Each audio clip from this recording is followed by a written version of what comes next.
We believe in building relationships and elevating those around us. We value collaboration and inclusion, creating high-level content that inspires. We believe everyone has a beautiful, unique story. And when we come together, we can make something magical and transformative.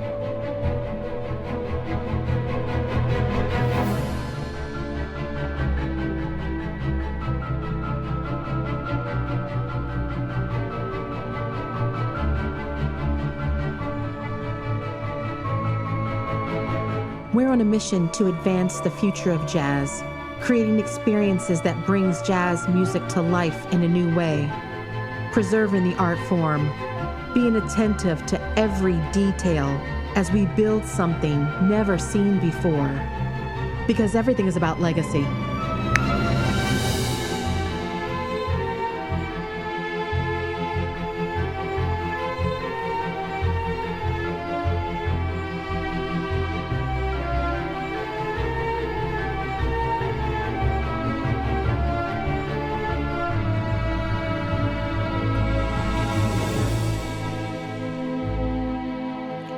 We create safe spaces for our children to be who they are, spaces for the exploration of music, color, and art, where they can grow, where they can heal, because in the end, all that matters is the impact we have on one another's lives, how we encouraged, how we celebrated, how we uplifted, how we empowered. We are a tribe for jazz.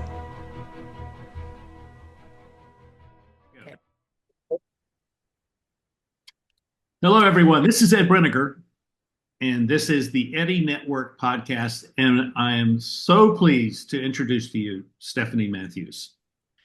I've only known her a little bit, but what I know of her, I am totally impressed and excited for you to meet her because she is doing significant work in Columbus, Ohio, and in a field, in an arena that I am really a passionate lover of, which is jazz.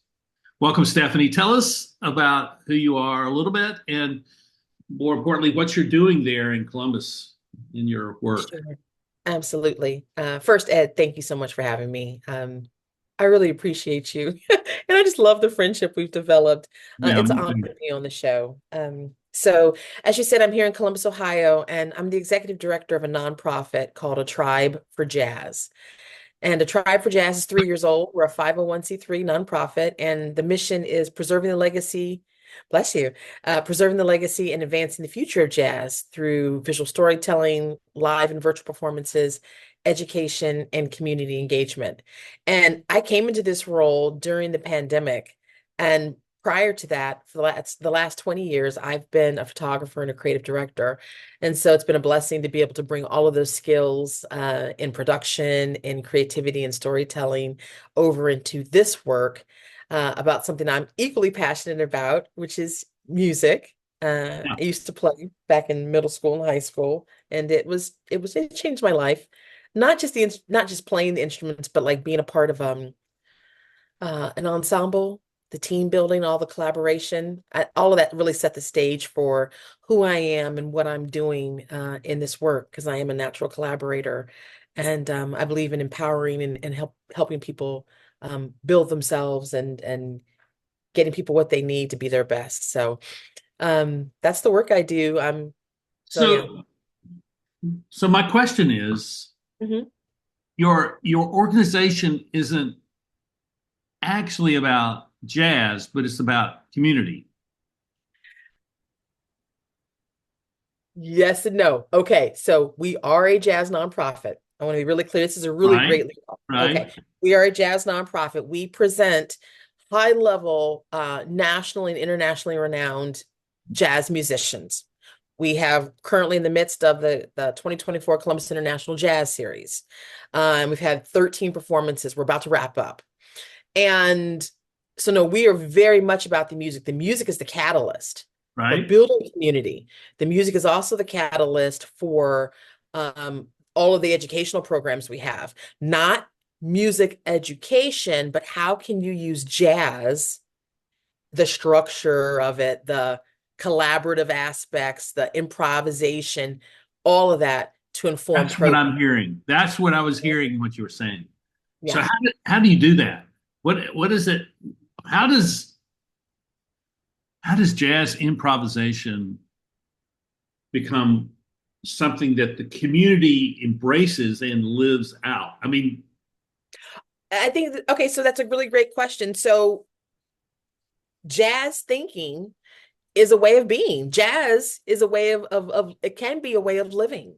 yeah, You can live your life embracing adaptability, being adaptable and being fluid. You can live a life that is about, okay, I'm going to try this. We're going to see where this goes. If I fail, it's not a failure. It's a learning opportunity to reiterate and grow. So, I mean, these are all of the different parts of jazz music. And when you think about quartets and trios and how they're communicating the verbal and nonverbal and all of these different things, musicians do this beautifully. They are making, especially high level improvisers, making choices in split seconds. And there's so much to learn from that, I think. And so it can be a way of seeing the world. I'm I'm a collaborator, you know. I'm looking at people. I'm wanting to understand their culture and their identity and what they're bringing to it, the history, and all of those wonderful things. It just all feeds in. It can be a way of living. I totally agree. I had a friend. He's no longer with us, but I had a friend who was he's a professional jazz horn player, and Mhm. um, in the late '90s, he picked up and moved to Japan, where there's a Mm. huge jazz Yep. culture there, and he spent the rest of his life in Japan, Wow. um, and I love the work the music that he produced that he recorded and ended up. But what I learned from him, I mean, I've had this love of jazz for a long time, and I met him back 35 years ago, and Okay. when he moved back to his hometown and he was suffering from, of all things, mouth cancer. Oh gosh. And Wow. his physician said, "You'll never play the horn again." Mm. I mean, how devastating is that to a horn player? Yeah. He says, Yeah. "No, I'm going to keep playing." And he did. And he played for another 25 years. What I learned from him was there is this kind of indomitable belief that everything that you find in your grasp, Mhm. even the wrong notes, are not the wrong notes. They're just the notes. And Just the notes. there's a different thing about that. And there's a different beauty about that. And Yes. I think about that in terms of people, and so many people feel like they're the wrong people, or they're not included, or they're not, or they're always being excluded. They're not understood. And yet, if we follow jazz, we say, well, they're just different notes that have beauty to them in their own way. I love it. You get it. You totally get it. Absolutely. Absolutely 100%. And so when I talk about using jazz Hmm. and um to inform our programming, and that we're not doing jazz education. So we're not teaching children how to play instruments, right? But we Right. are teaching them to think differently using those principles, those first principles of jazz music. And so there's a lot that can come of that, a lot of transformation, a lot of potential impact. We're just at the early stages of it. Like I said, we're 3 years old, right? And one of the new programs that we're launching is going into schools short soon. It's called Jazz Lab. And Jazz Lab, it's see, for some people it may seem abstract, but it's like I think other people naturally get it that like, oh, when you talk about jazz, you think about community, you think about collaboration. It's like, oh, these things naturally kind of go together and creativity. It's just the word itself even kind of like just stimulates that thought. And so we're going into schools in the after school environment in these historically marginalized and historically underserved communities. And we're going to do these month-long engagements at each school. So Jazz Lab is a combination of jazz and STEM. how does jazz music impact STEM learning? And Uh-huh. it's all around the science of sound. Oh, I love that. So getting kids to think creatively, think critically, because you need both. You need both creative thinking and critical thinking. And in schools, they're just getting the critical thinking part, and it's very kind of like just it's all about logic. And like we know kids think creatively, we know they think in story, and so we're trying to like tap into that and see what comes out and have them do a lot of immersive hands-on activities around sound and science, because art, science, sound, all of those things are around us all the time. Music is with us all the time. It informs our lives. And then by impacting them with a little bit of jazz music, a sound they've maybe never heard before, I think it's just an extra kick, to say this is out there. This the historicity of jazz music actually, believe it or not, touches music that you're listening to, in your earbuds. You know what I mean? Yeah. It all impacts. And so just trying to open up new doorways for young people, and ways of thinking, as well as the possibilities around them. We're not trying to make musicians. We're not trying to make STEM professionals, but these possibilities exist. Well, if these kids, I'm going to call them kids, Yeah. grasp the principles of physics, the physics of Mm. sound, The physics of sound. Yes. then they'll see it when they go to Yes. a concert, and Yes. and they'll be thinking about, I mean, whether it's jazz or a rock concert or a classical concert, they'll be seeing something that before they could not have seen, and That's they'll correct. appreciate it at a depth of level that Mhm. they could not have without having an understanding of the physics of it. I think that's really, really significant. The fact that you connected it with STEM is that's just really marvelous. So how did that come about? Okay, so here's how it started. I'm gonna go back just a little bit. Um, when I started listening to like the musicians that we present, these really high level improvisers, it was clicking on certain aspects of my brain that had not been triggered before. And I was seeing, as I was listening to the music, colors and kind of like shapes and geometric shapes and kind of like mathematic, what seemed like equations, and it just all didn't make any sense. And I'm like, this is really powerful. I'm not sure what's happening. So I started diving into it. And that's when I started to understand through the research, which is out there for people to explore, that jazz has a number of neurological and physiological benefits. So, start diving into that, and we tie that into some other programming that we're doing. But I think it's really fascinating. And so there were a couple of TED Talks. A Dr. Kim on the West Coast out of Stanford did this TED Talk where he put jazz musicians in an MRI machine and had them play improvisationally so it could light up their brain to see what was going on. And I'm like, I'm really digging this. There's more to this. Jazz has to be more than just entertainment. That's what I kept telling myself early on. I was like, nope, there's more here. There's more here. Let's keep exploring. So just through research and taking a number of phone calls, talking to people, in music cognition, and just kind of understanding too, it's interesting. There are a number of jazz musicians and pretty high level, including like Herbie Hancock, who was an electrical engineer before he moved fully over to jazz. I've met a number of them who were in neuroscience, in coding, in computer science, data analytics. I just really think there's something there. So again, arts and sciences naturally go together. There's a whole college in university settings, arts and sciences. Yeah. To me, it makes absolute sense. And then when you strip it back to, well, what is sound? And you start thinking about physics, and you're talking about sound waves, and you're thinking about, I was like, well, of course.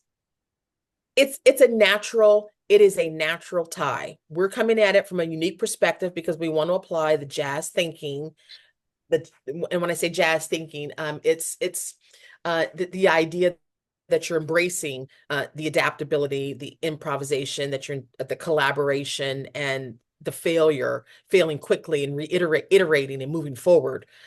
Those aspects, to me, it was just a no-brainer. Now, there are some people I believe in the science space who are like, well, what does science and music have to do with each other? But I'm like, I just think it's really clear. It's really clear. Music sound is physics, and it ties you right in. And it's about jazz.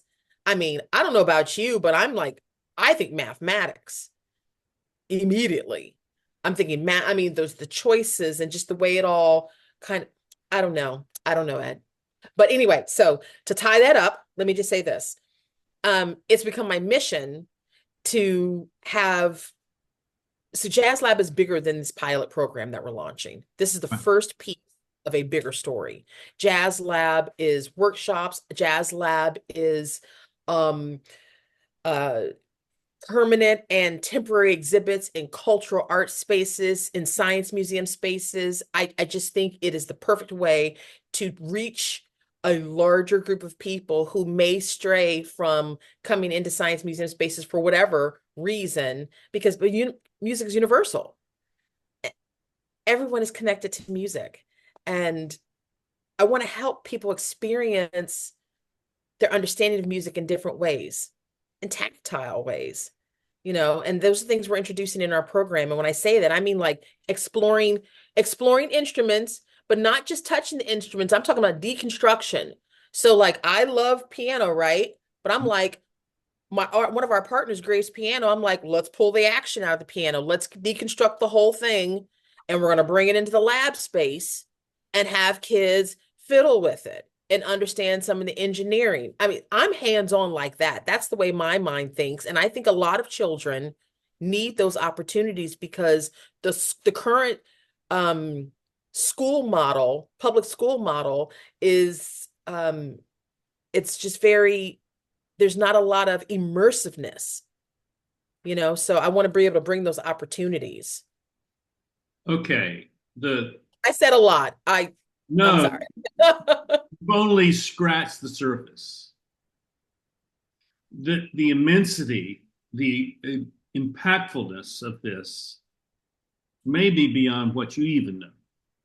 Yeah. Because what you are describing, there's an emerging, I don't know what to call it. I'm just going to call it a culture. There's an emerging culture which sees embodiment, the sensory, all the sensory connections of our bodies as the place that we learn things, that we don't actually learn purely by rational analytical thought. We actually learn by immersing ourselves in experience. And I mean, the language I would use is that reality exists, and there is, and what we're conscious of. Consciousness is the nonverbal language of reality. So when I go to like back in June, I went to see Ravi Coltrane. Yes. I mean, just to say that. It was a good show.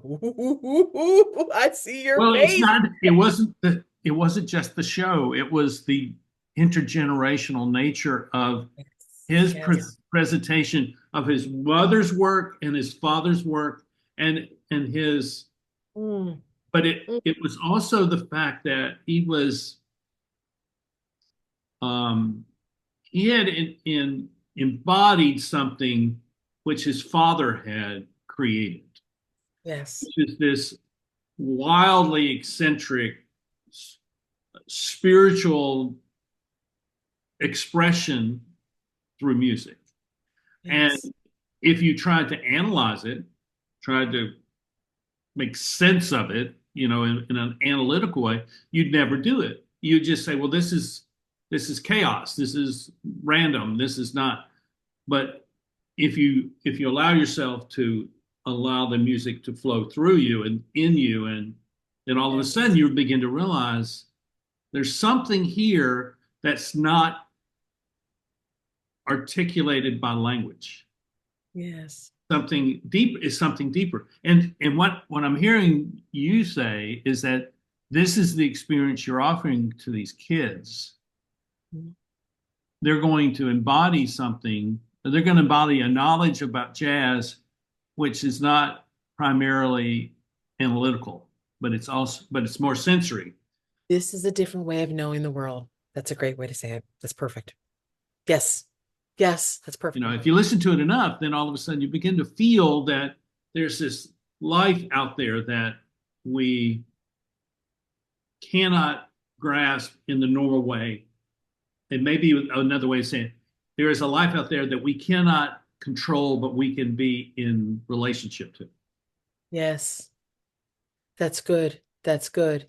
You know, it reminds me, as you're saying that, it reminds me of an artist that whose work we presented in a film, uh, Jon Irabagon, out of Chicago, saxophonist, plays multiple saxophones, but he won the Thelonious Monk Saxophone Award back in 2008. He's incredible, prolific saxophone player, and just a really good person, a good human being and family man. And his work is, I mean, some would argue, you know, it's kind of it's out there.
The reason I'm bringing it up, and because it goes back to what you said, about this being a different way of experiencing the world, and then instead of analyze the music cognitively, let it flow through you and embody it. What does that do?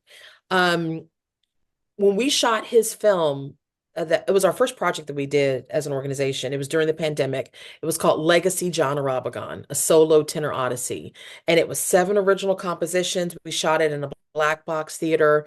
I wanted to wrap color theory around it, so it's this really beautiful and very emotive kind of film concept where the first song, he emerges from fog and it's crimson red lighting, so we chose colors that the music spoke to, if that makes sense, right? Yeah, And yeah. so we go through a color spectrum in each song, and it's really powerful too, because I was very interested in breaking that barrier of like there being a jazz musician and there being an audience. And I wanted to break that space, kind of like a fourth wall to really crack through. So the mandate for the cinematographers was, and the director, we had these conversations about, you got to really be in there. And so there would be 2 of them shooting at one time, and they'd be like an 180-degree arc, and they would kind of like move in tandem around Jon, very close, very close.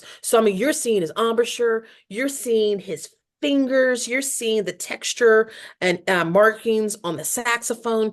You're experiencing the jazz in a whole new way, in addition to the color and just the closeness of it, the intimacy of it, because it's a solo show, So you don't, as you're watching, you're like, you have to almost allow, like, okay, and it may be difficult for some people, but I have to kind of like, when people let it in, oh my God, the responses have been incredible. So, we put it on the film circuit, and it won some awards, and we did talks around it, but also dropped it in the middle of another program.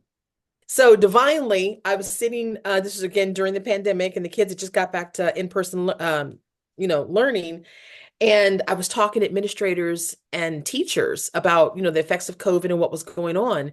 And we wanted to bring some arts and culture back to the schools because they still didn't have any access. But when I really got in there and realized what was going on in terms of the kids, the emotional regression, not educational regression, but the academic regression, and all of the things that were happening, and how under stress the administrators and the teachers were themselves, and disconnected they felt from their kids, I was like, okay, we have an opportunity here. And so I took that film, that 43-minute film, took it and dropped it in the middle of a 5-step school program where it's about focusing, attentive listening, mindfulness activity at the beginning to set the tone, listening to a portion of the film, depending on the age group. 8th graders can see the whole film, 3rd, 4th, 5th graders maybe watch a song or two, because of attention spans.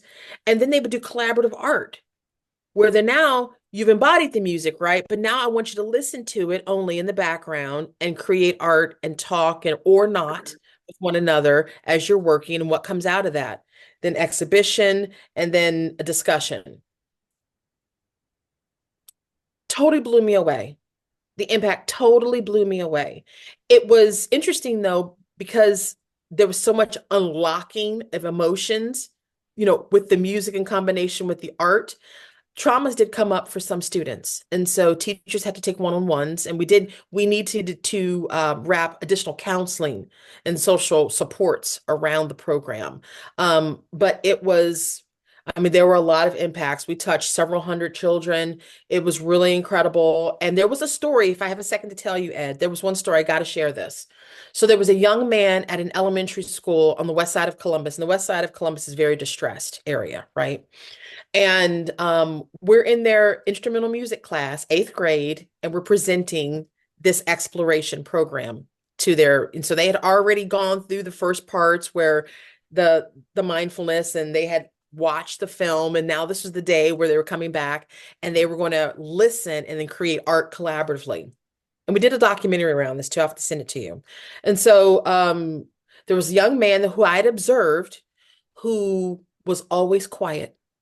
He was always quiet. He had his little Rubik's Cube. He did not talk. He would play and with it, and then he would kind of like draw a little bit, and then, and that was it. Before the end of that class session, Ed, he decided that he wanted to be the one to get up and be the spokesperson for his table. So when they had finished their art, he got up and his friends were looking around, and it was kind of like, what's going on? I'm in the back of the room with his instrumental music teacher. And he gets up, he takes the paper up to the front, hands it to the teaching assistant, and begins in a extremely high level way. This is an 8th grader with an exceptional amount of emotional intelligence to talk about how music can unlock emotions. And you see this dark area here. This is sometimes trauma. This can be stress, or this could be whatever it is. And then it blocks the words and the lyrics from coming out. And he just starts expounding on what this program is and what it meant for him through this art. While I'm standing in the back of the room, his teacher's to my right. He literally leans over and says, he hasn't spoken 3 words all year. When we were approached for the Try for Jazz program, the kids were really interested. When they watched the video, they were really interested in the colors, and they were really interested in watching his fingers and how he was able to make the sounds and the non-traditional saxophone sounds that Jon made, and watching their face really, they were really intrigued in how he was doing that. And after every song, they just sort of took a breath, and just, it was sort of intense, but it was a good intense that they just really enjoyed it. Know what you like when you're in here for the most part, but hopefully as you're working on this has expanded your knowledge and your ability to listen with and step outside of your comfort zone and pay attention a little bit more. One thing I learned it in college was really listening to music and the emotions that it creates. So the collaboration piece of the art project was really interesting to watch with them, that they were talking and sort of discussing, and each would take a corner of the piece, and then they would branch out a little bit and use different colors, and just listening to them. And it was a non-traditional class that I was having, because most of the time everybody has their instruments and they're playing their music and they're confident in their part, and all together they really enjoyed that aspect of it. When I was first introduced to a Try for Jazz, the program really intrigued me. I'm really interested in kids understanding music in its total form, and especially jazz, because I feel like that art form is kind of being lost. And so I was really intrigued by the video and the atmosphere that it brought. And I think my kids really enjoyed it. It gave them a chance to express themselves in a way that they don't normally get to do. It was also very cross-curricular, where we introduced an art project with it as well. And I thought that was a really unique aspect to it. Let's talk a little bit about emotions. You touched on it just a bit. Did you notice any emotions that kind of came up as they experienced the music and in through the art? Yeah, so the emotions were actually pretty heavy. I was a little surprised. So what I did was I gave them a paper with a blank space for them to draw what they heard. And at the very bottom was a part for them to describe the music and why they may or may not liked it, and then tell me why they liked it or why they did not like it. And I had actually one little girl, she drew rain clouds and a scene that was very sad and gloomy. And she said it reminded her of a past trauma that she shared with me. And she started crying. And I was like, oh my gosh. So I think it really brought out emotion in her. It triggered a memory. And that's what I told her. I was like, that is the power of music, right? That is the power that this has over you, where it encompasses all of who you are, and it reminds us of things that we've gone through, and that's not a bad thing. Emotions are good, that we need to embrace them. And I had some students that were a little indifferent, and I had a lot of students who it made them happy, and you could see them moving their body to it as they were drawing, so there was a lot of engagement there, which I really loved. And I shared a little bit with them that, music is all about emotion, right? right? And I think that's kind of an important aspect for them to understand, that this stuff will make you feel emotional. Now, how do we deal with those emotions? And I think that's that emotional awareness piece that they need. This program needs to be in other schools. Just from a change of pace from the normal workload, but every kid, you don't know who it's going to touch. And one thing that we saw was that some students that generally are pretty, to themselves, actually got to shine on this project. And one student in general who really, when it came time to describe his project to the rest of the class, very rarely says anything in class and keeps to himself and pretty reserved. He took that moment and ran with it. Songs can be made of any emotions, be it anger, sadness, lust, anything. And then sometimes you can have a mental block that blocks out this entire ocean of song lyrics that you can think of in your head. You can't think of it right now because there's a mental block, like a loss, trauma, anything. And tell them all of us. Really made a big impact on everybody, because I think a lot of the students were surprised at how well and how spoken out he was on that project. And it unlocked something. But that's the power of music. That's the power of arts. And I knew in that moment, and I see you're getting emotional about it because I did the same thing, but I knew in that moment, unequivocally, that I had a responsibility and a duty to keep doing this work no matter what, because of the power of one. I don't know. We don't know. We can't possibly know how many lives will impact, who will be impacted from it, what they'll take from it. But we know we have to keep going because of that one ripple. You just don't know. Well, and for me, that was the moment where I was like, okay, I'm all in forever. Obviously, I love that story. Because that young man is going to remember this the rest of his life. It's going to change his life. And the people who know him will be impacted by him. Absolutely. And that age, that 8th grade, 7th, 8th grade, is priceless. I used to be a scoutmaster with my son's Boy Scout troop. And the best scouts were the ones that came in when they were 11. And there's the next 3 years were prime because they were totally open to everything in the world. And this is what this young man is telling you. I'm open to whatever is out there for me. Yes. And what happens is so much of he gets beaten down. He says, well, you got to play by the rules. You got to fit into this box. You got to do these things. And so jazz is telling us, no, you don't. No, you don't. Take the form and then you innovate on the form. I'm having conversations right now with friends, and we're talking about how the future is being so set by AI and all of this sort of thing. And I say, no, it isn't.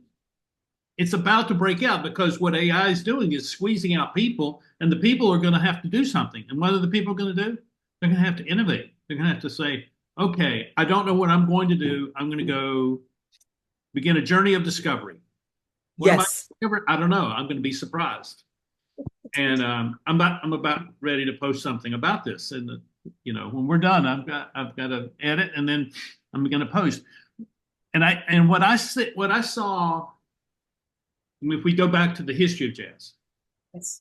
what I saw in going way back to Louis Armstrong when he played with Father Hines, and that era was so creative, but the recordings are so archaic. It's hard to understand because we're used to such multi-dimensional recordings. But if you listen to him play, I mean, what is it? West Side Blues? I think it's West Side Blues. Oh man, listen to him improvising on that. You realize that here's a genius. Miles Davis was a genius.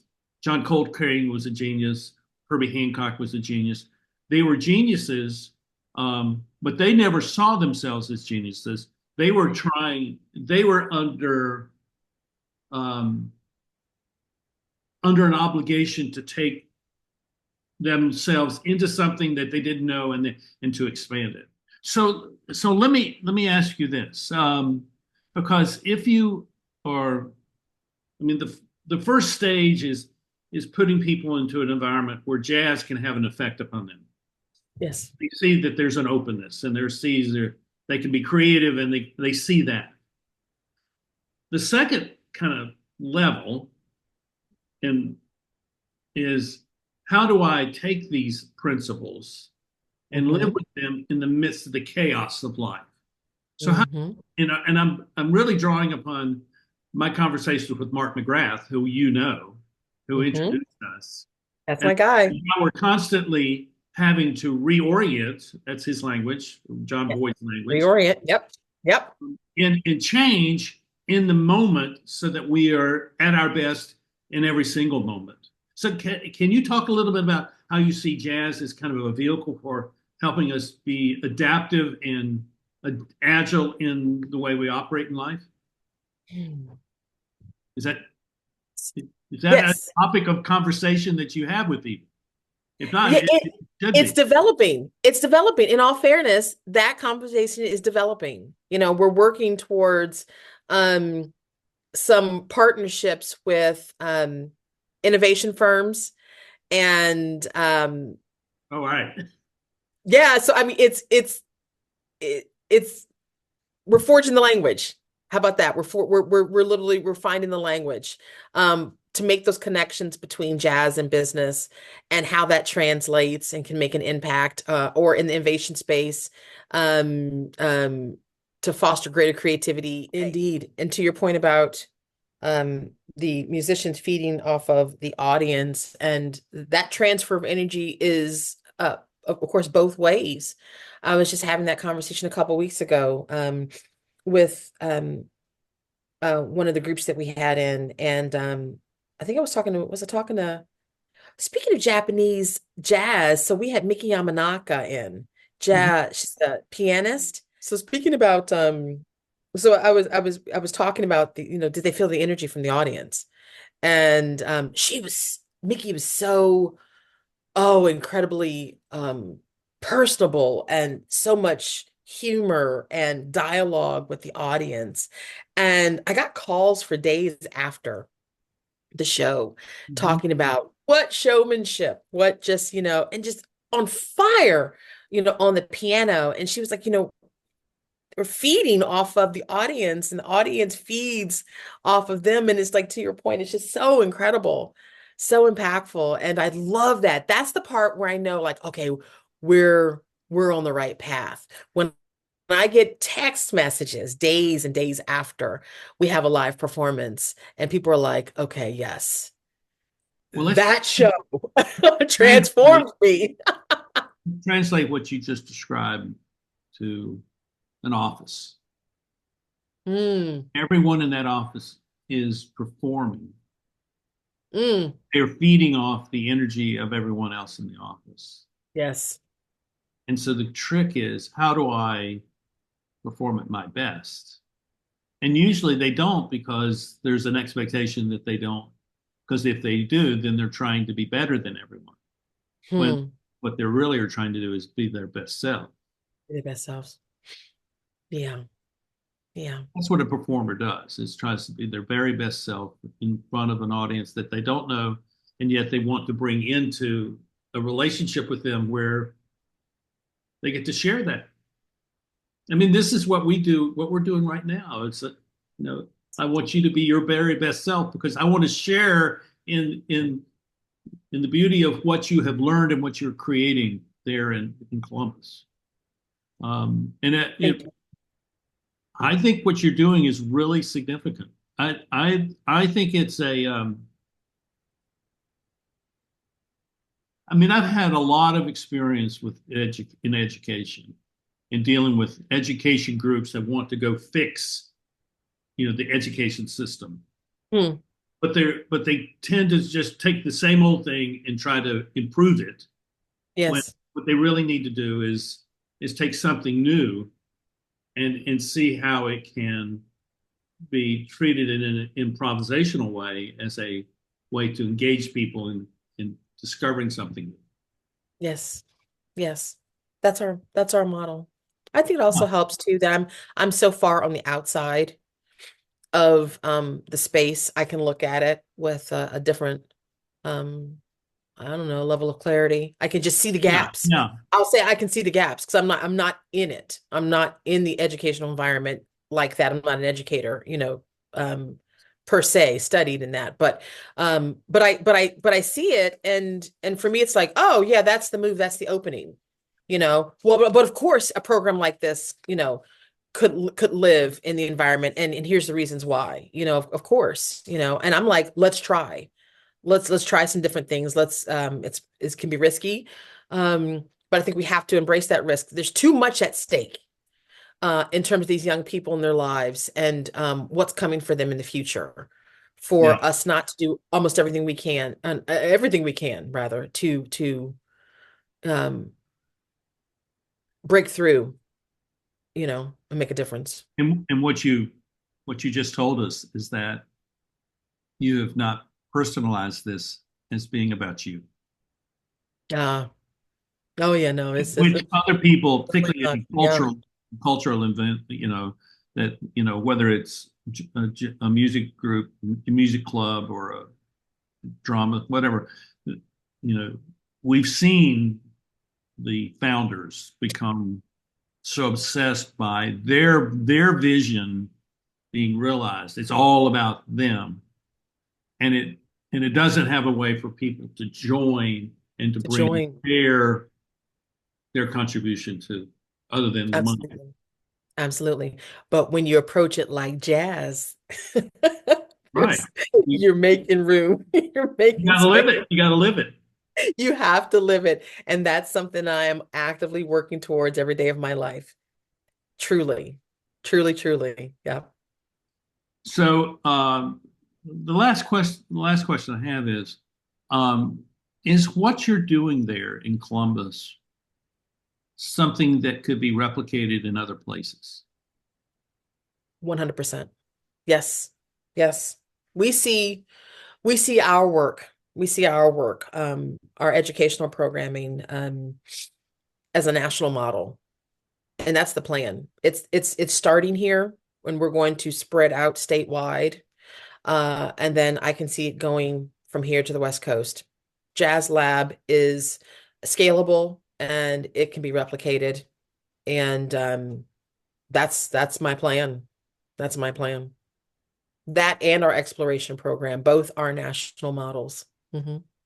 So do you have a way for people when they contact you to talk with them about how they can begin to do this? I mean, I can see Yes. how you could be overwhelmed by people. Oh, I want this for my community, Mhm. and that overwhelms you. And I don't want to overwhelm you with Right. with that kind of attention, because many of those people are just curious, and they should be curious, but Mhm. they need to be responsible at the same time. Absolutely. So I'll say it like this. The program launches in October and it's going to be evaluated and we're going to see what comes out of it. And then I'll be ready to start having those conversations. We know this scalability is future state. And I'm already taking conversations with organizations all around Columbus who are like, okay, this is really interesting.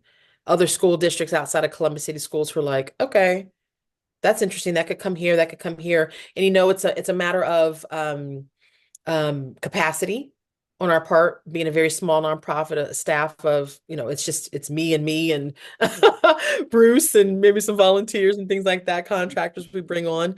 But it will get to that place. And I am still very much open to having all types of conversations. And I'm going to all of the events, STEM events. I was at the State of Girls in STEM. I was at the Ohio After School Network events. I want to meet all of the people and we want to see what all the possibilities are and lay it out and then we'll move forward. So yeah, it's just going to take some time, but we're well on our way. Well, we all have time, don't we? Yeah. Finite amount. It's what we do with it. That's a whole other conversation too. Yes, it is. Yeah. Stephanie, I'm so pleased to have had you on the show today, and Thank you, Ed. I believe in what you're doing. I believe in Thank it you. more than oh, this is a good educational venture. I believe in it because I believe that jazz has something to offer the world that has not been tapped into because it's viewed as rather strange. And it's not strange. It's just creative. And creative. I think being able to tap into in the natural creativity of people and help them to be creative, I think is one of the challenges that we face in the future. And you're doing that. You're providing that. And the story of that 8th grade kid is just, that the fact that it brought him out in a way that surprised everyone is just beautiful. It's just a beautiful testimony to what is possible. I think so too. And can I just say one last thing about that story? So Yeah. we heard weeks later from his music teacher that they went to competition at Kings Island, which is like a amusement park here in down south, and he was laughing and playing with his classmates, talking. I mean, when he got up and said his words and his statement about the art, they cheered afterwards. Because they were like, what? It was just incredible. And I feel really, really blessed that we were there in that moment. I was able to witness that. I'll carry that with me forever. And to know that he went on and we don't keep track, so I don't know, but I would hear good things. And so well, every that's how 8th grade student that you meet needs to hear that story. Yeah. So, but we'll just leave it at that. I look forward to seeing you again. Likewise, Ed. I'd love to come, once the lab gets going, Jazz Lab, Yes. I'd love to come to Columbus and see what you're doing. We welcome you. That would be wonderful. That would be wonderful. And bring some attention to what you're doing in a way that maybe draws some more people in to support you. Absolutely. I'll put you high up on the priority list of visitors. You're VIP. We've got some folks, there's a lot of attention around this. I didn't tell you, but we got a couple of congressional resolution, a proclamation, one from the Senate, state, as well as the county commissioners. A lot of eyes on this. And because of our partners as well. And I think for a 3-year-old nonprofit, it's taking baby steps. We're shooting big. We've got some really big partners, and it's exciting, So I think a lot of people are going to wait and see how this goes. The world is looking for these things. Yes. Openness for this thing to have its effect. So yes. Well, thank you again. Appreciate you very much. Thank you. I appreciate you. Look forward to seeing you again real soon. And likewise. All of you that are watching, I hope this inspires you. Maybe you should go out and buy a jazz record or something. I don't know what you should do, but you should do something which is out of character for yourself in a good sense. Go improvise on your walk. Stop and talk to someone.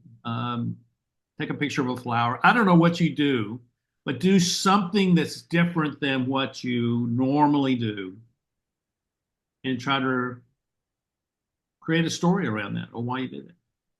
Then you will be improvising as a jazz player. How about that, Stephanie? Does that sound good? It sounds great, Ed. So thank you all for watching. I do appreciate your support and your please sign up and hit the like button and leave a comment if you will, because we do appreciate those and we pass those on. So we'll see you next time here on the Eddie Network podcast. Bye-bye.